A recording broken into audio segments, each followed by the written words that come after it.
Kwa jina la Baba na la Mwana na la Roho Mtakatifu, amina.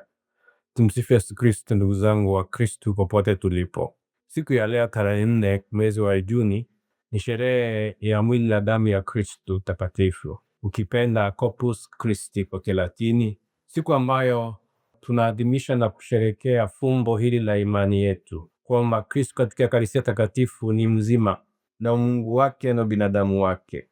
Na hapa liko mara nyingi huwa kanisa Katoliki tunatofautiana na kanisa zingine, kwa sababu sisi hatuamini kwamba katika Ekaristia ni mfano wa Kristo kuwa pale ama ni picha, lakini ni Kristo mwenyewe yuko katika Ekaristia takatifu. Ndiposa ukiingia katika kanisa utapata tabernakulo ikihifadhi mwili wa Kristo, hiyo saduku ambayo inahifadhi mwili wa Kristo. Kristo mwenyewe yupo kale katika Ekaristia. Na mafundisho haya yabuniwa na kanisa takatifu Katoliki, sio sisi ambao tumeibuni, ni Kristo mwenyewe amefundisha haya, kwa sababu wengine wanasema kwamba ni kanisa takatifu Katoliki ambalo limekuja na sakramenti zingine ambalo linafundisha mafundisho mengine hayana msingi katika Biblia, lakini Ekaristia ina msingi imara katika Biblia takatifu. Kisoma Injili ya Mtakatifu Yohane sura ya 6 ambayo ni injili ya leo, Kristo mwenyewe anasema kwamba mimi ni mkate wa uzima, I am the bread of life. Mimi ni mkate uliotoka kutoka mbinguni, na anilaye mimi na kunywa damu yangu ataishi milele na milele. Na ukisoma hii sura ya 6 ya Mtakatifu Yohane utapata kwamba haya mafundisho ya mwili na damu ya Kristo hayakuwa mafundisho ya rahisi, hasa kwa Wayahudi waliokuwa wanamsikiliza. Akasema kwa wengi walinung'unika na kusema kwamba itakuwaje huyu ambaye tunamfahamu. Ukisoma Yohane 6 mstari wa 42 anasema kwamba tunajua baba yake Yusufu na mama yake Maria. Itakuwaje anasema kwamba ametoka mbinguni, kwamba ni mkate wa uzima?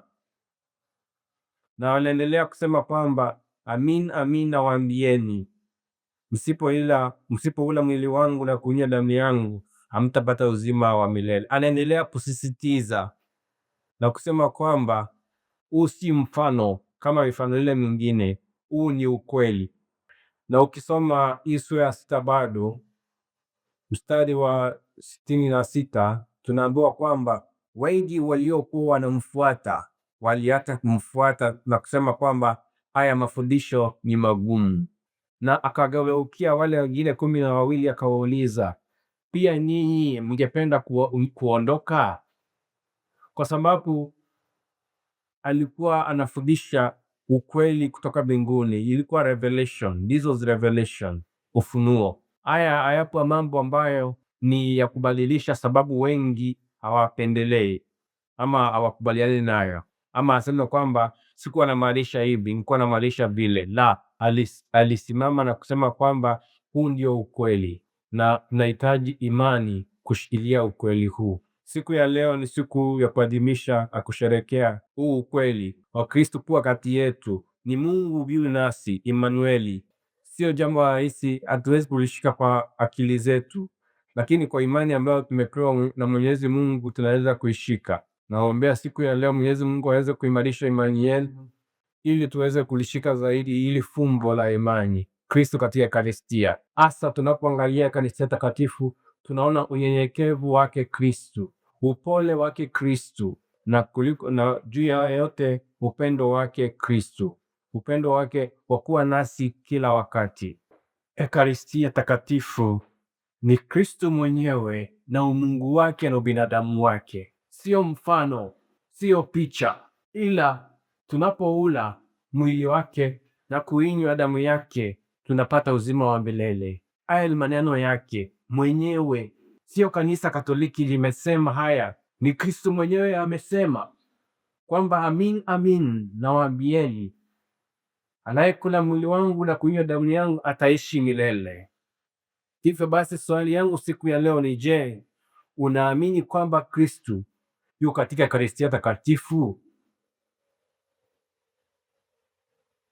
Huu ukweli msingi wake sio demokrasia ya wale wengi, kwamba wengi wakisema ni ndio ni ndio au la ni la.